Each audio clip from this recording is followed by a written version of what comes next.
My brother called from jail at 2 a.m. I need $8,000 bail. Don't tell mom. I drove there immediately, paid every cent, then watched his face when he realized what I'd actually done. Cody's been bleeding our mother dry for 15 years. DUIs, gambling debts, failed business schemes. Each time mom raids her retirement, her savings, whatever's left. She's 67 and still working doubles at the hospital because her golden boy needs another rescue. This arrest was for fraud. He'd been running some cryptocurrency scam, promising retirees guaranteed returns. 3 of mom's church friends lost their savings. When I heard that detail from the desk sergeant, something in me snapped. I withdrew the $8,000 from my account, emergency fund I'd built over 5 years, but I didn't post bail. I paid restitution to Mrs. Chen, one of his victims who'd lost her husband last year, and needed that money for medical bills. The receipt had both our names on it. Cody Brennan, restitution paid by Dean Brennan. Then I walked to the holding area where they'd let him wait, thinking his bail was processing. He saw me through the glass and actually smiled. That cocky, entitled grin that meant he'd won again. Knew you'd come through, he said when they brought him to the visitor window. Mom would have freaked. We'll tell her it was a misunderstanding. I slid the receipt under the partition, watched him read it twice, his face shifting from confusion to rage. You paid Chen? That was my bail money. No, I said. That was my money, and now it's hers. He slammed his palm on the glass. The guard stepped forward. You sanctimonious piece of,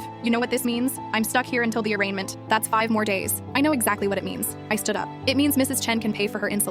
It means you finally face consequences. And it means mom finds out everything, because I'm driving to her house next. You wouldn't. But I was already walking away. Behind me, he shouted about loyalty, about family, about how I'd regret this. The same speech he'd given a dozen times before, just louder. Mom was awake when I arrived, making coffee for her 6 a.m. shift. Still in her scrubs from the night before because she'd pulled a double. Her hands shook when I told her everything. Not anger, exhaustion. I knew about the arrest, she said quietly. Cody's lawyer called yesterday. He wanted me to mortgage the house. You didn't. I almost did. She stared at her coffee. I had the papers ready. Then I thought about Mrs. Chen at church last Sunday, crying because she couldn't afford her prescriptions, because of my son. We sat in silence until she asked what I'd done. When I told her about the restitution, she nodded slowly. Good. That's good. Cody called her 17 times that morning. She didn't answer once. The arraignment happened the following Tuesday. I attended, sitting in the back row. Cody's public defender argued for release on recognizance. The prosecutor mentioned the restitution payment, which suggested acknowledgement of guilt. The judge set bail at $30,000. Cody turned around, scanning the courtroom. When he spotted me, his expression wasn't rage anymore. It was disbelief, like he'd finally realized the game had changed. After court, his girlfriend Tammy cornered me in the parking lot. "You've ruined everything," she spat. "We had plans, a real business opportunity in Sedona." "With whose money?" I asked. She didn't answer, just stormed off to her Mercedes, the one registered in her grandmother's name,